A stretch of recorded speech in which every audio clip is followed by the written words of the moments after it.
Hello, everyone, and welcome back to English Pod. My name is Marco. My name is Catherine, and today we're talking about weddings. That's right. We are having a wedding, but we're actually planning all the things out for the wedding. That's right. So there are lots of things to think about when you're planning a wedding, and I don't think that the woman in today's dialogue has forgotten anything. Let's take a listen to the dialogue first, and we'll be back in a moment.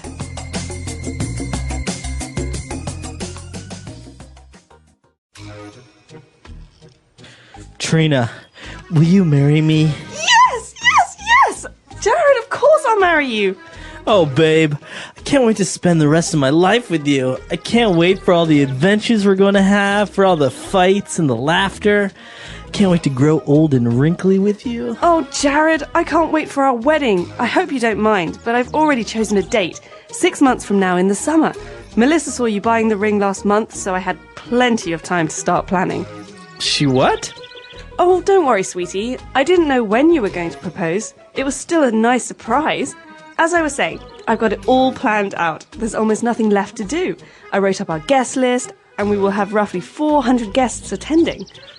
400? No need to sweat it. My parents agreed to pay for most of the wedding, which is going to be a low budget anyway. So roughly 400 people, which means that the hall at Northwood Heights will be our reception venue. I thought it would be nice if we had the wedding at your parents' church, and my uncle, of course, would be officiating. We'll meet with him soon for some pre-wedding counselling. The music for the wedding ceremony was a no-brainer. My stepsister and her string quartet will take care of that. My cousin will be the official photographer. I thought it would also be nice if his daughter could sing a solo. Did you know that she's going to be a professional opera singer?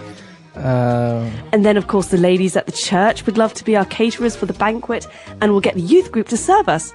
I was thinking that your friend's band could be our entertainment for the night, though they might have to tone it down a bit. Or we could hire a DJ. Your sister's husband could get us a discount with that company that does the decor at weddings. What's their name again?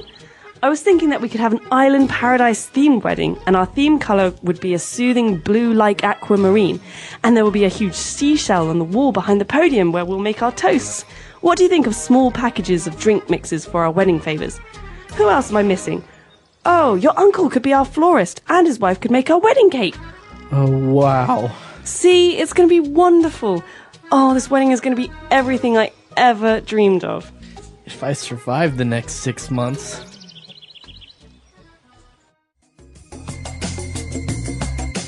All right, we're back. So she talked a lot. So there are a lot of words and phrases here that we're going to take a look at. So let's start with a couple of them on language takeaway. Language takeaway.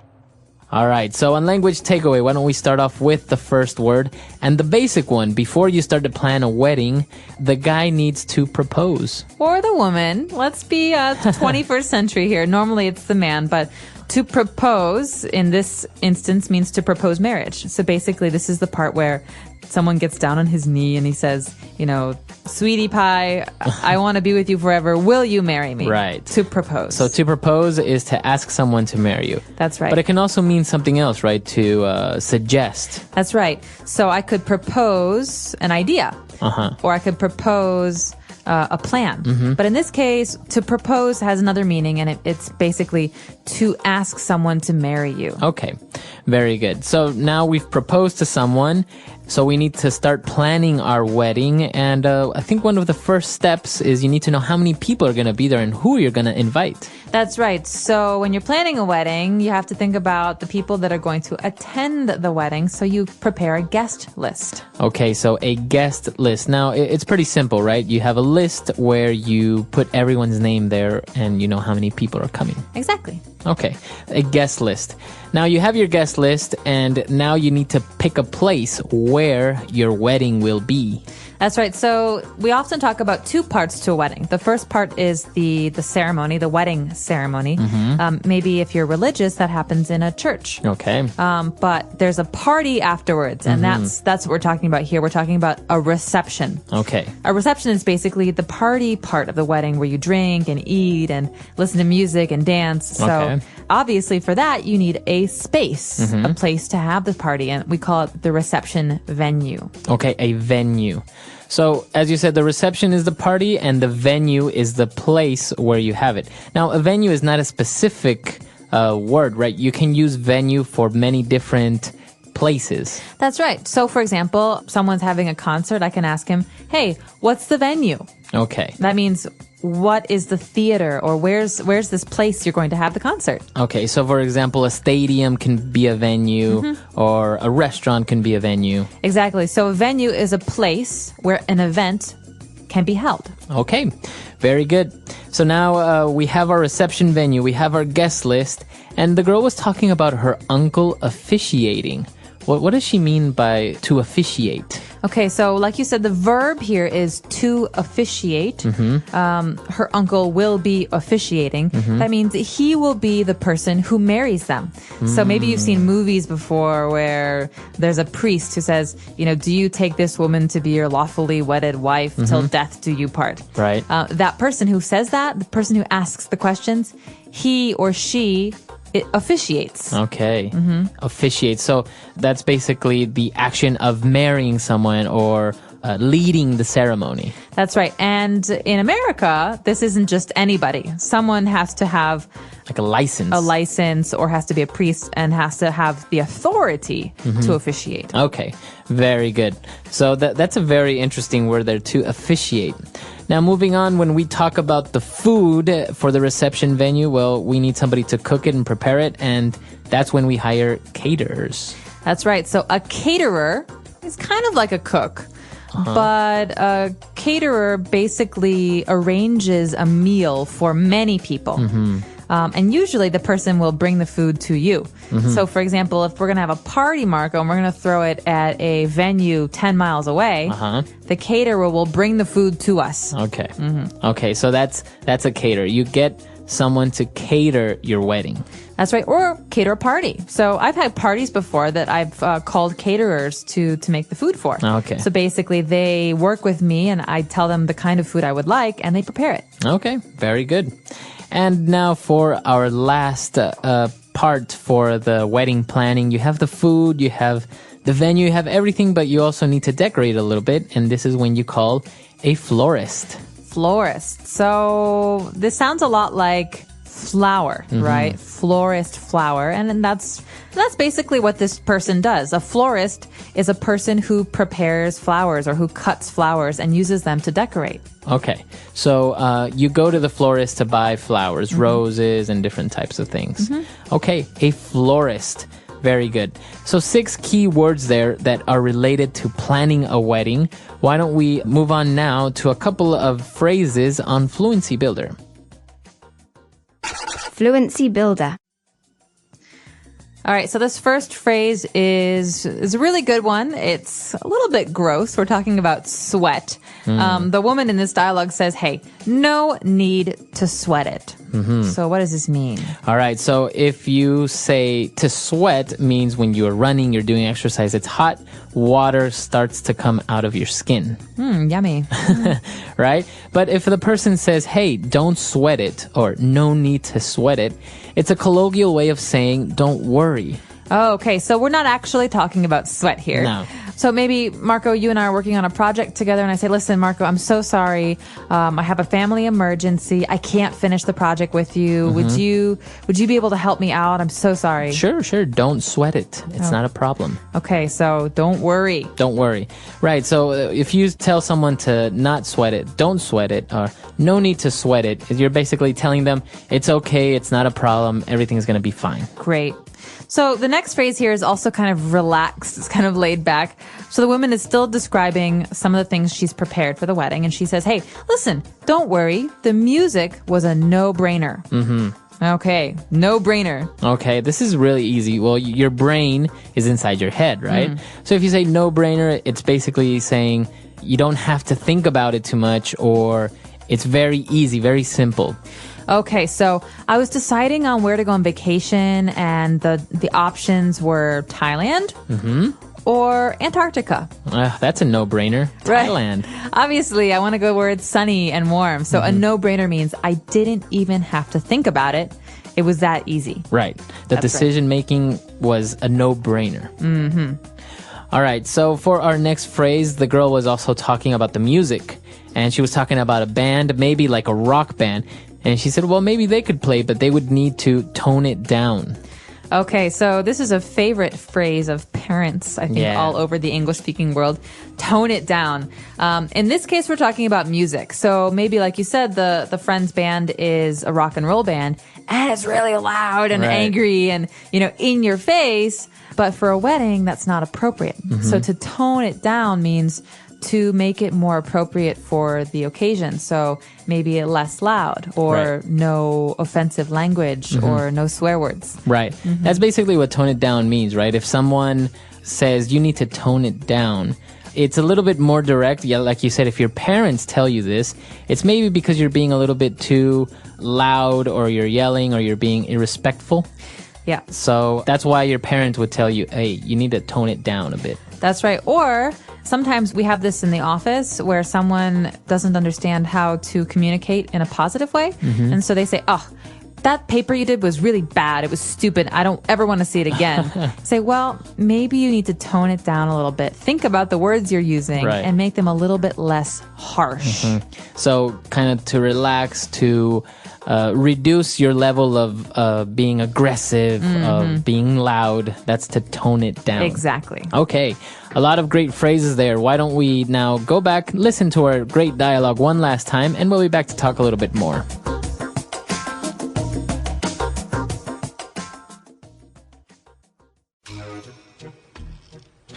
Trina, will you marry me? Yes, yes, yes! Jared, of course I'll marry you. Oh, babe, I can't wait to spend the rest of my life with you. I can't wait for all the adventures we're going to have, for all the fights and the laughter. Can't wait to grow old and wrinkly with you. Oh, Jared, I can't wait for our wedding. I hope you don't mind, but I've already chosen a date. 6 months from now in the summer. Melissa saw you buying the ring last month, so I had plenty of time to start planning. She what? Oh, don't worry, sweetie. I didn't know when you were going to propose. It was still a nice surprise. As I was saying, I've got it all planned out. There's almost nothing left to do. I wrote up our guest list, and we will have roughly 400 guests attending. 400? No need to sweat it. My parents agreed to pay for most of the wedding, which is going to be a low budget anyway. So roughly 400 people, which means that the hall at Northwood Heights will be our reception venue. I thought it would be nice if we had the wedding at your parents' church, and my uncle, of course, would be officiating. We'll meet with him soon for some pre-wedding counselling. The music for the wedding ceremony was a no-brainer. My stepsister and her string quartet will take care of that. My cousin will be the official photographer. I thought it would also be nice if his daughter could sing a solo. Did you know that she's going to be a professional opera singer? And then, of course, the ladies at the church would love to be our caterers for the banquet, and we'll get the youth group to serve us.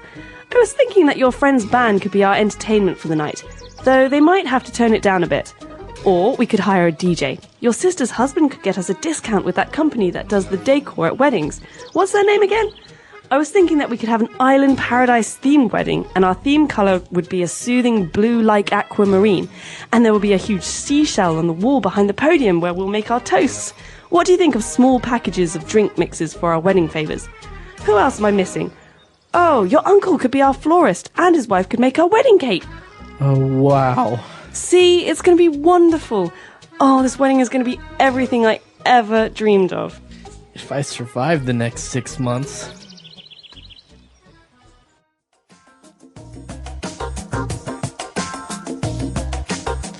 All right, so about weddings and planning out a wedding, do you think 400 guests is a small wedding? No. I think this woman is out of control. In fact, in English, we have a word for a bride, or like a woman who's getting married, that describes someone who's completely nuts about the really? wedding. We call her a bridezilla. Bridezilla. That's right. Like So- Godzilla. Exactly. The movie Godzilla. He's a monster. And he's out of control. He's out of control. And a bride who's so obsessed with her wedding that nothing else is important. She is a bridezilla. Now, it's a very big thing for a woman, right? For her wedding to be nice and perfect and everything. Do you think guys are more relaxed in this sense? I don't know. I think it depends on the guy. As always, there are some people who want to be very involved and some people who don't care. But in general, I think men are less worried about the details. They just as long as there's a wedding, it's fine. Exactly. Although a lot of men, when the wedding actually happens, start to get very nervous. Oh, but kind of like having doubts, maybe cold feet. Yes, cold feet. Like, should I get married? Should I not get married? Uh-oh. I think it's very interesting because you see this in movies a lot. And I've always wondered how often or how common is it for a guy or a girl to say no or to leave a wedding when it has already started? Because, you have invited all these people, all these friends and family. Maybe people came from different countries and food is paid for, venue. You spend so much money on a wedding and for you to say no.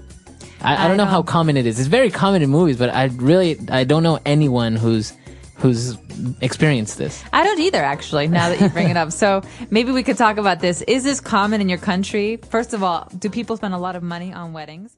Welcome back to our Daily Life English podcast. Today's topic is wedding planning in the United States. Weddings are a very important part of American culture. They are emotional, expensive, exciting, and sometimes stressful. In this episode, you will learn how weddings are planned in the U.S., common traditions and customs, important vocabulary, and many shadowing sentences to improve your speaking fluency. So relax, listen carefully, and repeat after me. Let's get started. Part 1. Engagement and the proposal. In the United States, wedding planning usually starts with an engagement. An engagement happens when one person asks the other to marry them. This is called a proposal. Many proposals are romantic. They can happen at a restaurant, on a vacation, or at home. Often, the person proposing gives an engagement ring. Shadowing practice. We just got engaged. He proposed last night. She said yes. They are officially engaged. He gave her a diamond ring. In American culture, after the engagement, people start planning the wedding. This planning can take 6 months to 2 years. Part 2. Setting a budget. One of the first steps in wedding planning is setting a budget. Weddings in the U.S. can be very expensive. Some weddings cost $10,000. Others cost over $50,000. The couple usually decides how much they can afford, who will help pay, parents or family. Shadowing practice. We need to set a budget. Weddings are expensive. We can't spend too much. Our parents are helping us. We need to save money. Money decisions can be stressful, but they are very important. Part 3. Choosing the wedding date and venue. Next, couples choose a wedding date. Popular months for weddings in the U.S. are May, June, September, October. Then they choose a venue. A venue is the place where the wedding happens. Common wedding venues include churches, hotels, gardens, beaches, barns, event halls. Shadowing practice. We haven't picked a date yet. Our wedding is in October. The venue is beautiful. We booked the location. The wedding will be outdoors. Venues are often booked many months in advance. Part 4. The guest list and invitations. After choosing the venue, couples make a guest list. The guest list includes family, friends, coworkers. Some weddings are small and private. Others are large with over 200 guests. Then couples send wedding invitations. Invitations are usually sent 6 to 8 weeks before the wedding. Shadowing practice. How many guests are coming? We're inviting close family only. The guest list is long. We sent out the invitations. Please RSVP by Friday. RSVP means asking guests to confirm if they will attend. Part 5. Wedding planner or DIY. Some couples hire a wedding planner. A wedding planner helps with organization, scheduling, vendors, and stress management. Other couples plan everything themselves. This is called DIY wedding planning. Shadowing practice. We hired a wedding planner. She handles everything. We're planning it ourselves. It's a lot of work. Planning a wedding is stressful. Both options are common in the U.S. Part 6. Wedding dress and attire. One of the most exciting parts is choosing the wedding dress. In the U.S., brides often wear a white wedding dress. Grooms usually wear a suit or a tuxedo. There are also bridesmaids, groomsmen. They wear matching outfits. Shadowing practice. She went dress shopping. The dress is stunning. He's wearing a tuxedo. The bridesmaids are in blue. Everyone looks elegant. Dress shopping can take several months. Part 7. Food, cake, and catering. Food is a very important part of American weddings. Most weddings have a catered dinner or a buffet. There's almost always a wedding cake. Some couples also include desserts, a candy table, late-night snacks. Shadowing practice. The food was amazing. We chose a buffet. The cake is delicious. Dinner will be served at 7. Guests loved the menu. Couples often attend food tastings before choosing a caterer. Part 8. Music, DJ, and entertainment. Music creates the mood of the wedding. Many couples hire a DJ or a live band. There's usually a first dance, dancing with parents, open dancing for guests. Shadowing practice. The DJ was great. Everyone was dancing. This is our first dance. The music was loud. The dance floor was full. Music is one of the most memorable parts of a wedding. Part 9. Wedding ceremony traditions.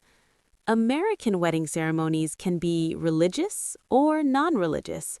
Common traditions include walking down the aisle, exchanging vows, exchanging rings, and saying, "I do." Shadowing practice. The ceremony was beautiful. She walked down the aisle. They exchanged vows.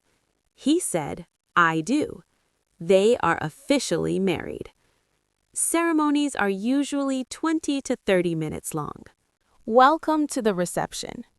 Let's make a toast. The speech was emotional. Everyone is celebrating. It was a fun night. Receptions can last 4 to 6 hours. I'm feeling stressed. Everything will be okay. This is a special day. We're so excited. It's worth the effort. Many couples say the stress disappears on the wedding day. I'm feeling stressed. Everything will be okay. This is a special day. We're so excited. It's worth the effort. Many couples say the stress disappears on the wedding day.